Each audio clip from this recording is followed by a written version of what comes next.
Olá, pessoal. Tudo bem? Como tem passado? Eu sou o professor Rodrigo e vamos falar hoje sobre estruturas lógicas. Dentro do raciocínio lógico, nós temos várias partes e várias estruturas em que podem ser cobradas para vocês nos concursos. Eu tenho a parte da estrutura lógica argumentativa, que é o foco que daremos nessa aula e nas subsequentes. Temos a parte do raciocínio lógico, no qual nós desenvolvemos interpretações e análises de informações, porém, não trabalhamos diretamente com conectivos ou informações pré-estabelecidas, ou seja, proposições. Temos as lógicas dedutíveis, que são desenvolvidas através de relações de números, palavras, letras, dentre outras.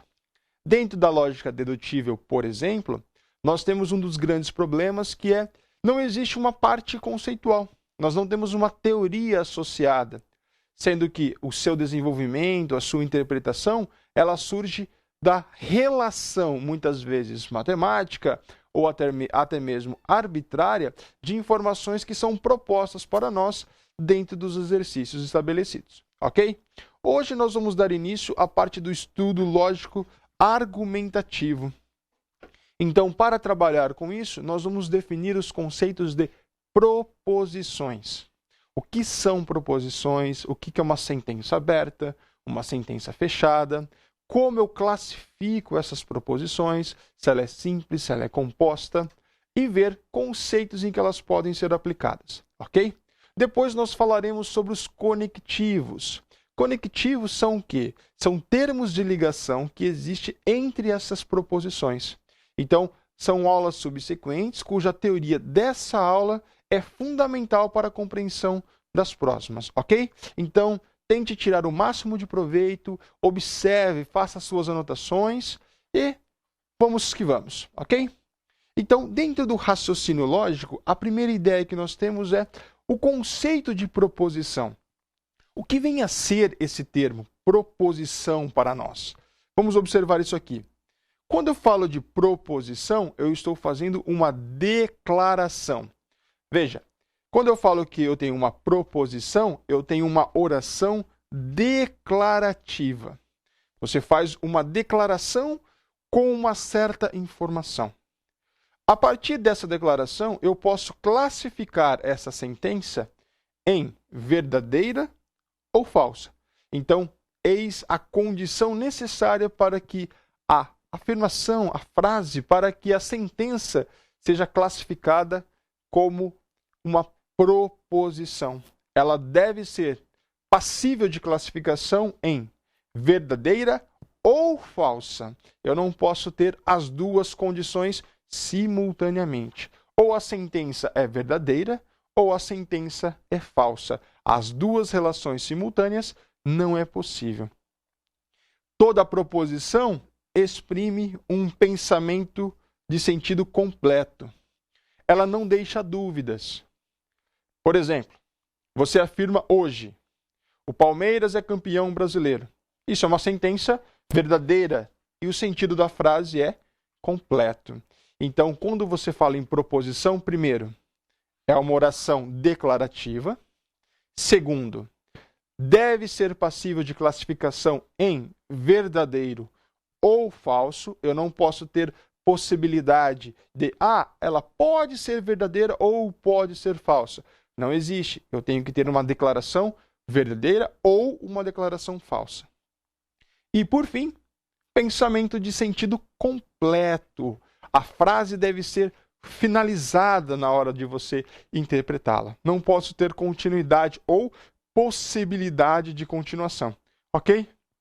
Sendo uma oração, ela vai possuir, dentro da estrutura, toda a proposição, além dessas três características que eu acabei de citar: declarativa, ser classificada em verdadeiro ou falso, sentido completo.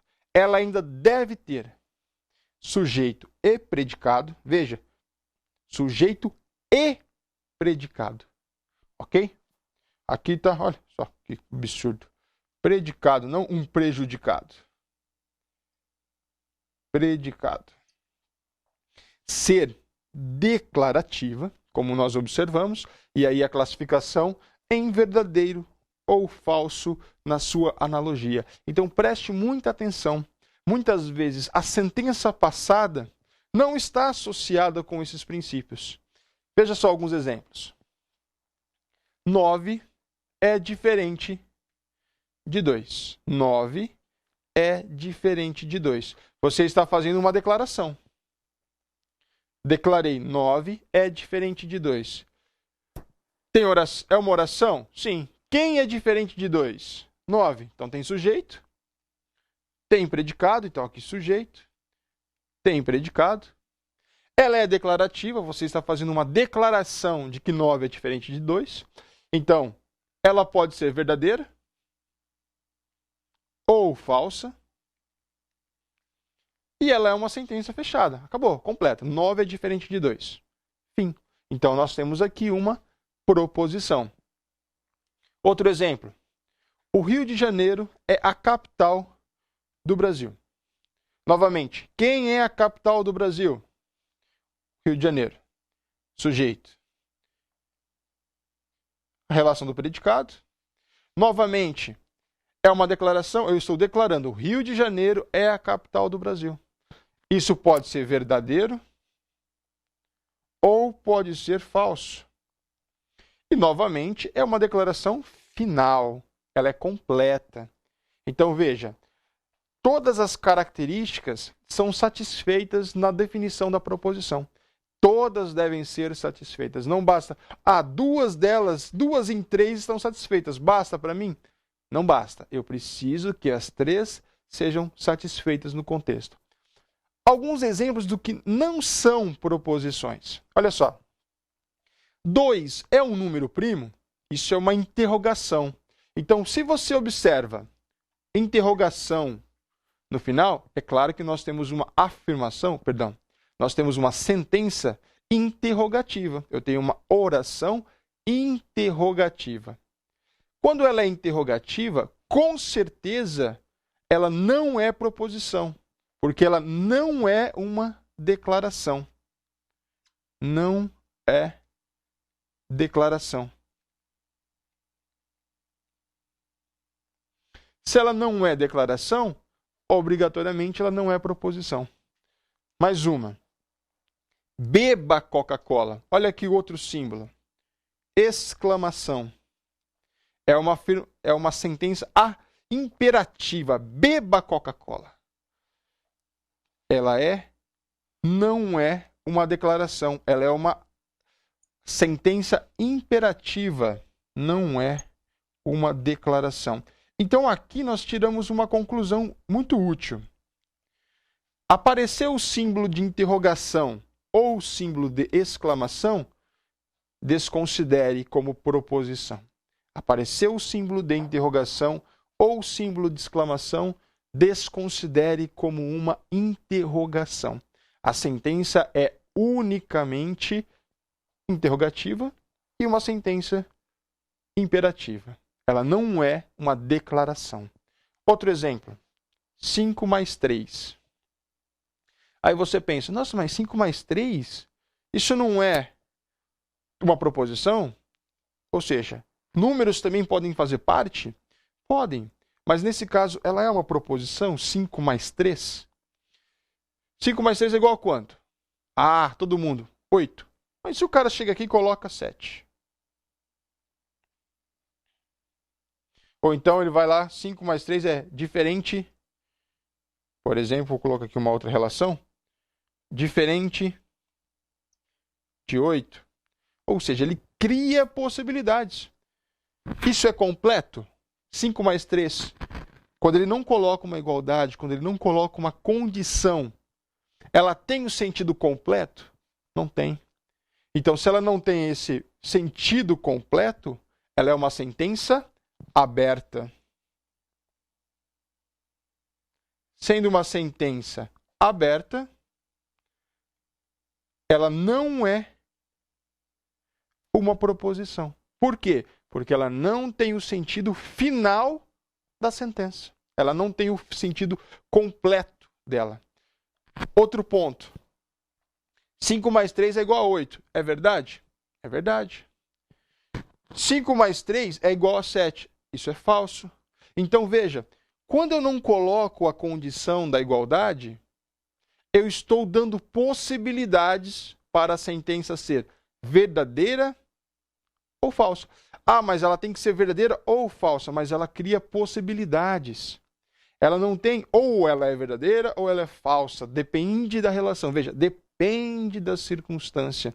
Então, só pelo fato de depender de outros fatores, ela é classificada como aberta e não é uma proposição. Ok? Então, vamos agora interpretar algumas condições associadas às próprias proposições, através do quê? Dos princípios fundamentais da lógica. São conceitos que são empregados dentro da interpretação dessas sentenças, dessas proposições, que facilita a interpretação e, claro, a compreensão das próprias proposições. Veja a situação inicial. Princípio da identidade. Uma proposição é verdadeira.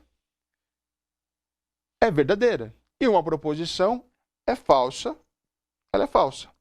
Ou seja, quando eu falo identidade, você está caracterizando a proposição dentro das duas possibilidades que eu tenho. Você está classificando a sentença em verdadeira, ela é verdadeira.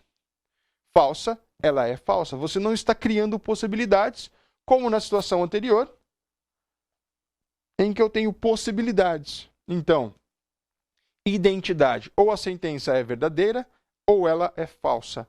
Se ela é verdadeira, sem outras possibilidades. Se ela é falsa, ela é falsa. Veja um exemplo. Marcelo é professor. Regina é escritora.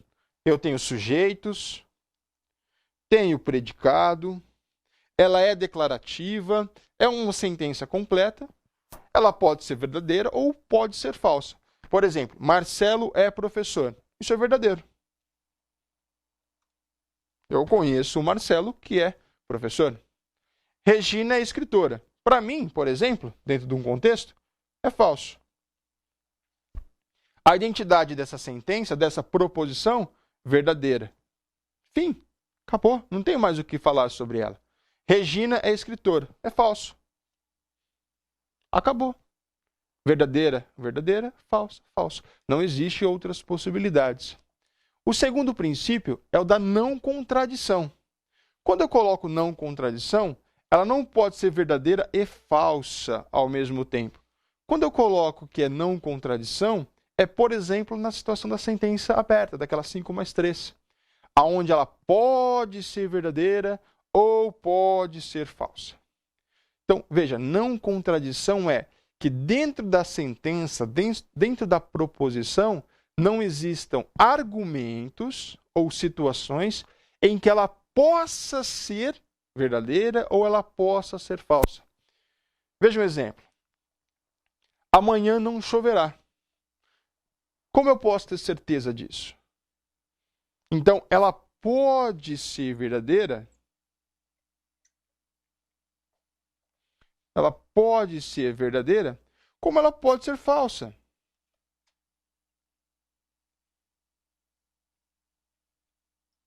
Porque eu estou trabalhando com um conceito que dá a possibilidade. Amanhã não choverá. Como eu tenho certeza? Aqui, por exemplo, eu olho, saio de manhãzinha, vou trabalhar, tá um sol de rachar.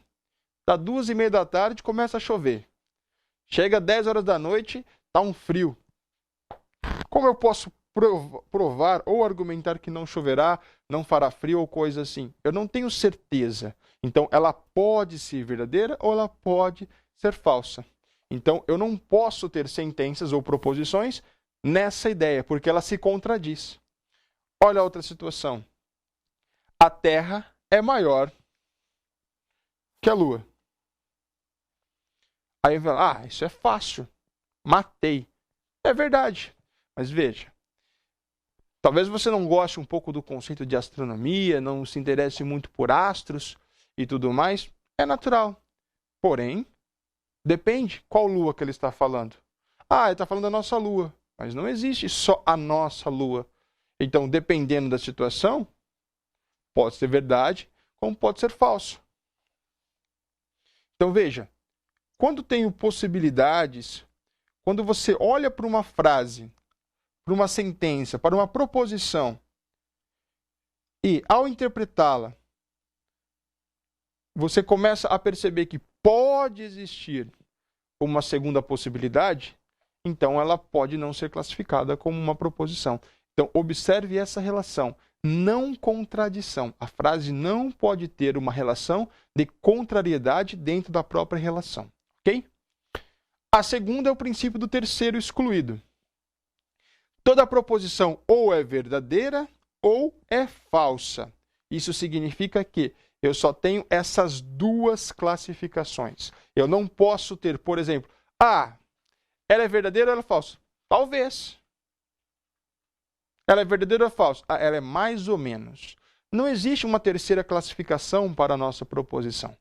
Ou ela é verdadeira ou ela é falsa, não? Como disse, e aí vem o terceiro excluído.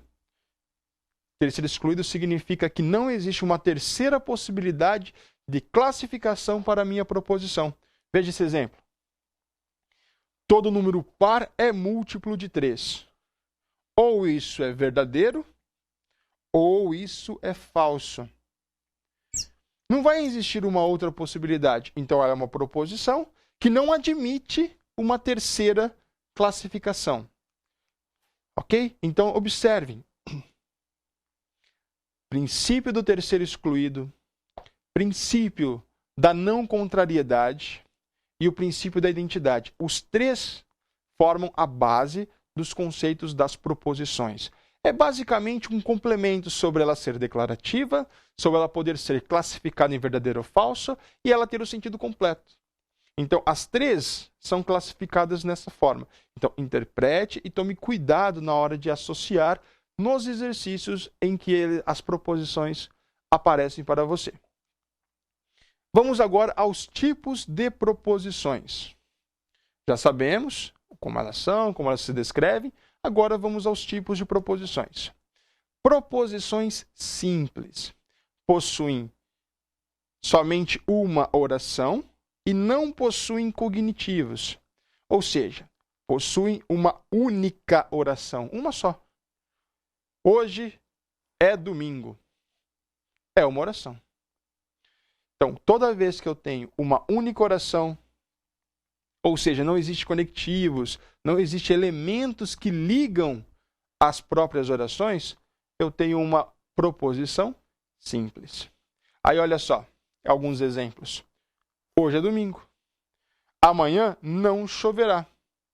Fabrício não é maluco. Tudo isso são formas de representar uma única proposição. Não existe meios em que ligue a outras orações, por exemplo. Agora eu poderia colocar assim: hoje é domingo e amanhã não choverá. Veja, e. Esse termo e, ele liga duas orações. Posso ir além. Hoje é domingo e amanhã não choverá. Se e somente se, Fabrício não é maluco. Então, veja, eu coloquei novos termos que relacionam as frases. Então, toda vez que eu consigo pegar proposições simples, orações individuais e ligar através de alguns elementos, eu tenho uma proposição composta. Toda vez que eu consigo pegar uma oração simples e ligar através de alguns elementos, de alguns conectivos, eu tenho uma proposição composta. Possuem elementos de ligação entre duas ou mais orações. Quais são esses elementos de ligação? E, ou, se e somente se, então. Nós vamos trabalhar com isso daqui a pouco. São os nossos conectivos, ok? Algumas orações. Hoje é domingo e amanhã não choverá. Hoje é domingo ou amanhã não choverá. Se hoje é domingo, então amanhã não choverá. Onde estão os conectivos?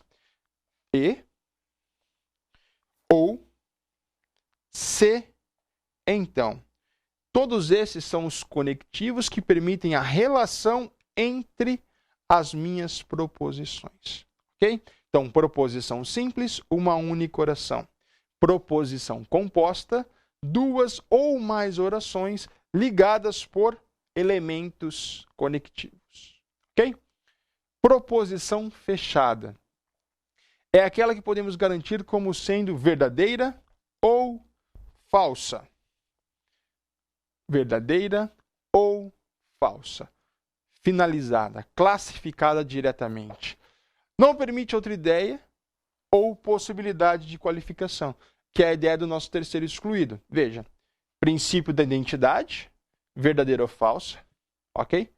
Terceiro excluído, que não existe uma terceira possibilidade, e também não tem restrição, por isso ela é fechada. Então, os três princípios das proposições estão aqui expressos. Veja alguns exemplos. Por exemplo, 8 mais 7 é igual a 16. 16 e coloquei 18. 8 mais 7 é igual a 16. Mas isso aqui é uma sentença, uma proposição fechada? É uma proposição, uma sentença fechada. Porque eu coloquei 8 mais 7 é igual a 16. Isso é verdadeiro? Não, isso é falso. Isso é falso. Acabou. Eu consegui classificar. Não tem uma terceira possibilidade. Enfim. Agora, uma proposição aberta é aquela que contém uma variável, um elemento desconhecido. Logo, não podemos garantir que seja verdadeira ou falsa. Veja, eu não tenho uma identidade explícita para aquela relação. Eu não tenho uma relação direta que me permita classificar precisamente se ela é verdadeira ou falsa. Então, ela tem possibilidades. Veja só, essa condição. Eu coloco x mais 3 é igual a 2. Isso é verdadeiro? Ah, é verdade se o x for igual, por exemplo, a menos 1. Mas eu sei o valor de x? Não sei. Ah, mas eu posso calcular. Veja, a ideia aqui não é o cálculo em si. A ideia é interpretar a relação, interpretar a proposição. Então, eu não posso me abster ou me garantir simplesmente, mas eu posso calcular o x. Eu sei que você pode, eu sei que você consegue. A questão é interpretar a relação. Então, x mais 3 é igual a 2? Depende. O fato de depender de x poder ser qualquer valor, isso já dá para mim possibilidades. E dentro dessas possibilidades, então eu posso ter x igual, por exemplo, x igual a 2, x igual a 5. Então, ela pode ser verdadeira ou ela pode ser falsa. Então, proposição fechada, ele já lhe dá o argumento associado. Aí você tem a capacidade da classificação. Agora, se a sentença tiver uma variável, uma condição aberta, eu não posso e não tenho como classificá-la em verdadeiro ou falso. Porque eu tenho possibilidades dependendo do valor da própria variável. Então, por isso uma proposição aberta, uma sentença aberta. Ok? Um dos recursos muito útil dentro da resolução dos exercícios com proposições, aí no caso utilizada para proposições com conectivos, proposições compostas, é a tabela verdade. Ou valor lógico das proposições em si. Você vai associar as proposições através dessa tabela. Primeiro, eu preciso aprender a construir essa tabela. Eu tenho uma relação muito básica para isso. Olha só. Veja só. Número de linhas da tabela. Número de linhas é igual a 2 elevado a n. Sendo que esse termo n representa o número de proposições.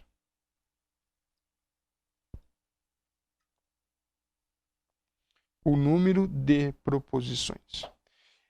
Aí vem assim a ideia, ó. Vou observar essa frase aqui, ó. Para sua construção, utilizamos a ideia do dobro. Como assim do dobro? Bom, para distribuirmos verdadeiro e falso na tabela, utilizamos a seguinte proporção. Veja, eu poderia ficar aqui comentando, mostrando um monte de assunto. Eu prefiro ensiná-los a construir. Olha só. Acompanha comigo aqui na tabela. Eu tenho duas proposições. Normalmente, as proposições são utilizadas letras minúsculas preferencialmente P e Q. Okay? Nessas duas proposições, como eu tenho, voltando aqui para a relação, como eu tenho duas proposições, então fica 2 elevado a segunda, 4. Então, para duas proposições, eu tenho que ter 4 linhas. 1, 2, 3 e 4 linhas. Ok? Agora sim, como eu vou distribuir os conceitos de verdade ou falso? Eu vou colocar aqui uma outra cor, pessoal. Vou colocar aqui um. Acho que o azulzinho vai ficar legal. Azul. Acho que a visualização vai ser melhor.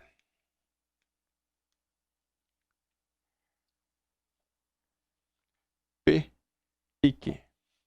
Então, você vai primeiro assim, olha para a primeira proposição, ok? Metade das linhas serão classificadas com verdadeira e a outra metade será classificada com falso. Então, aqui, ó, verdadeiro, verdadeiro, falso e falso. A metade, primeira proposição, metade das linhas verdadeira e a outra metade será classificada como falsa. E na segunda sentença, você vai utilizar, veja, o que eu fiz? Eu peguei metade das linhas e classifiquei em verdadeiro ou falso. Para a segunda sentença, eu vou pegar metade da metade. Ou seja, se eu usei duas linhas aqui, nessa segunda sentença, para a segunda proposição, eu vou de novo utilizar metade, só que agora da metade. É como se eu fosse dividindo. Então, se aqui eu usei 2 e 2, aqui eu vou trocar os valores de 1 em 1. Verdadeiro, falso. Embaixo eu vou repetir, verdadeiro e falso. Ok? Então, primeira proposição, metade das linhas verdadeira e a outra metade falsa. Segunda proposição, intercala segundo a metade de valores. Verdadeiro, falso, verdadeiro, falso. Ah, mas aí tranquilo, são só duas proposições? Realmente, vamos ver então como seria para 3 proposições, ok? Aqui eu vou fazer uma nova divisão, porque aqui só coloquei 2 coluninhas. Rapidamente aqui nós fazemos uma divisão. Vou colocar aqui o termo P. Vou colocar menorzinho aqui dentro. P. Vou usar aqui o termo Q. E depois aqui uma terceira tabelinha, terceira coluna para nós. Vou usar, por exemplo, R. Eu tenho agora as 3 colunas diretas. Tenho 3 proposições. Primeira proposição. Eu tenho, então, 3 proposições na sentença. 2 elevado a n, 2 elevado à terceira é 8. Então, eu tenho que ter 8 linhas. 1, 2, 3, 4, 5, 6, 7, 8 linhas. Beleza. Agora, acompanha aqui comigo. A primeira proposição. Metade das linhas verdadeiras. Então, metade de 8, 4. Verdade, verdade, verdade, verdade. A outra metade, falsa. Falsa, falsa e falsa. Segunda proposição, que a metade da primeira sentença. Então, se eu usei 4 para verdadeiro e 4 para falso, agora vai ser metade da metade. Então, verdadeiro, verdadeiro, falso, falso. Verdadeiro, verdadeiro, falso, falso. Note que, quando eu usei a sentença que, eu usei a metade da primeira coluna, ok? Eu usei metade da primeira sentença. R, metade agora de quem? De que? Então fica verdadeiro, falso, verdadeiro, falso, verdadeiro, falso, verdadeiro, falso. Depois que eu construo a tabela, eu vou interpretar as suas ações através dos conectivos. E com os conectivos, nós vamos chegar às suas conclusões mais óbvias ou à conclusão direta que elas podem nos fornecer. Ok? Então, pessoal, terminamos aqui a nossa primeira aula sobre os conceitos da estrutura lógica do raciocínio declarativo, argumentativo. Tudo bem?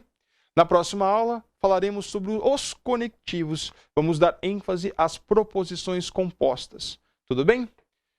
Bons estudos, façam bastante exercício. Até a próxima. Forte abraço. Tchau, tchau.